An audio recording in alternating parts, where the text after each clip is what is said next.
Sinusubaybayan nyo ba ang hearing ni Special Ate to the President, Senator Amy Marcos sa Senado tungkol dito sa bribery initiative? Pagtagnit-tagnain natin ang ebidensya.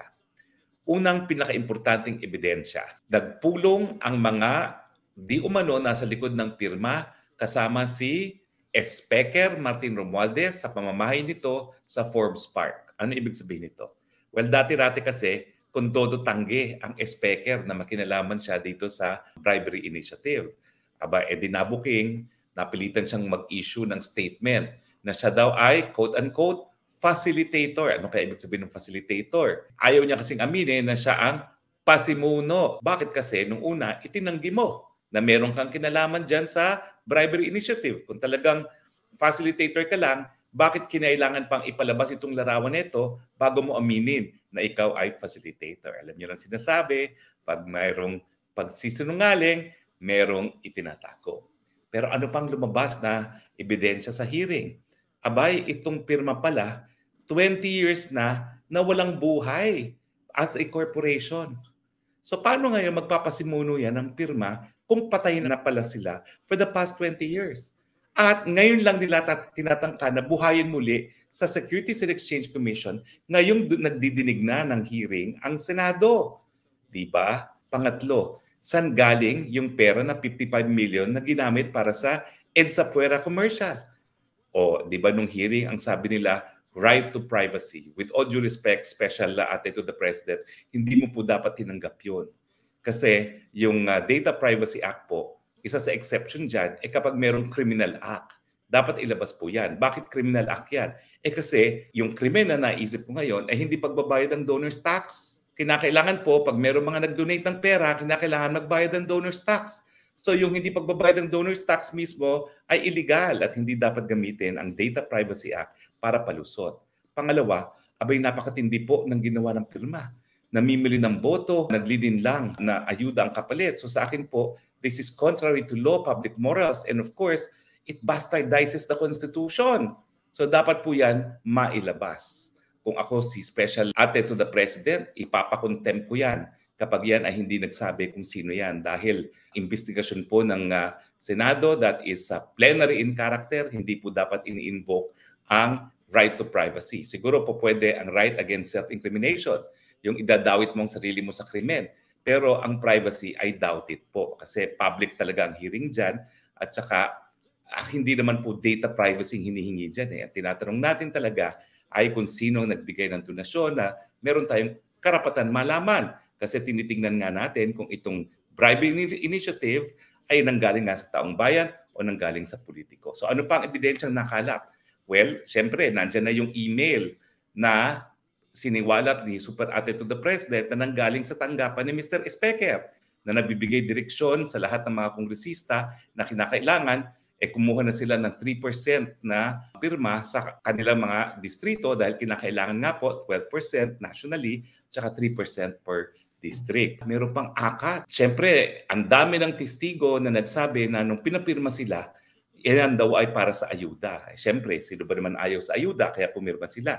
Pero ang lumabas ngayon sa Senado, abay meron pa palang pondo, 27 billion akat. Wala ito doon sa National Expenditure Plan. Ito yung sinimutin ng Malacanang sa Kongreso. Wala ito doon sa final appropriations bill, no, as approved by both houses. Ito po ay isang insertion na pinasok ng mga taga-kamara doon sa Bicameral Conference Committee. Alam niyo po talaga, yan ang hirap dito sa ating budget process. Otherwise, lahat ng step sa ating budget process ay meron transparency. Kasi yung NEB, National Expenditure Plan, NEP, yan po ay publish, linalagay sa internet, pwedeng busisiin. Tapos yung mga different committees na dumidinig ng mga budget ng iba't ibang departamento, publiko rin ang kanilang hearing. No? Tapos pag na-approve sa committee level, nasa plenaryo, approve nila yung General Appropriations Bill, public din. Ang hindi po public na nakatago sa publiko ay yung Bicameral Conference Committee report. Diyan po tinanggal ang confidential fund ni Inday Sara Duterte. Dahil yan po ay naging recommendation nga ng small committee sa Kamara matapos maaprubahan na ng plenary yung General Appropriations Bill. At apparently, abay, hindi alam ng senador na merong akat. Bakit naman sila papayag? Nakalagay doon sa insertion na yon na tanging si Mr. Speaker lang ang po pwedeng magdesisyon kung kanino ipadadaan itong akat na ito. Di ba kakaiba yan? Kaya naman sa akin, kapanipaniwala na hindi alam talaga yun ng Senado, bakit? Kung ikaw ay meron kang 15 million votes, ikukumpira mo sa 100,000 votes ni Mr. Congressman, bakit sila lang ang makikinabang dyan sa ayudang yan? Alam niyo naman, epal yan eh. Kapag ikaw ay politiko at namigay ka ng ayuda, epal yan para sa'yo. Papayag ba naman ang mga senador na 16 million ng boto na hindi sila mamimigay na akat? Kaya kapanipaniwala talaga na insertion niya na tanging kamera lang ang nakakaalam. Ano ngayon ang significance itong akat na ito na 27 billion? Kasi nga, sinabi ni Super Ate to the President na nangako ng 20 million kada legislative district. So lumalabas po na talagang mas malaki pa sa 20 million kada distrito ang po pwedeng makuha ng mga kongresista na magdi-deliver ng 3% votes. Tanong, na-establish na yan? Hindi pa po. Ang na-establish lang ni Super Ate to the President, nangako na 20 million kada distrito. Ang tanong, saan naman niya kukunin yan? Alam ko malaki ang kanyang confidential fund at extraordinary expense, parang 1.71 billion. Pero hindi sapat yan. Punta to 20 million na merong 300 congressmen. No?